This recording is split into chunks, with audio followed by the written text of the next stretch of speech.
ஜாதகத்தை கையில் எழுதி வைக்கணுமா இல்லை கம்ப்யூட்டரில் பிரிண்ட் அவுட் போட்டு ஃபைல் பண்ணி வைக்கலாமா? ரெண்டில் எது சிறந்தது? இப்போ வாக்கிய பஞ்சாங்கமாக இருந்தாலும் சரி, திருக்கணித பஞ்சாங்கமாக இருந்தாலும் சரி, எல்லாத்துக்கும் சாஃப்ட்வேர் வந்துருச்சு. பட் இந்த சாஃப்ட்வேரில் வாக்கியத்திலேயே போட்டு வச்சுக்கிறதா, இல்லை மேனுவலாக எழுதி வச்சுக்கிறதா, இல்லை கம்ப்யூட்டர் பிரிண்ட் அவுட்டே போதுமா அப்படின்னாக்க, கம்ப்யூட்டர் பிரிண்ட் அவுட்டே போதுமானது. எய்தர் வாக்கியமாக இருந்தாலும் சரி, திருக்கணிதமாக இருந்தாலும் சரி.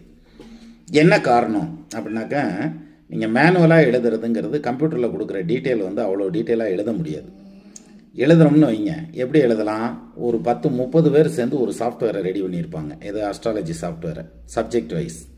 ஏன்னா ஷட்வர்க்க பலம், அஷ்டவர்க்க பலம், வர்க்க சக்கரங்கள் அத்தனையும் போட்டு வச்சுருப்பான்.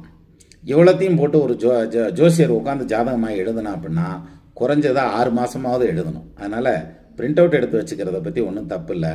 கம்ப்யூட்டர் ஜாதகம் போதுமானது.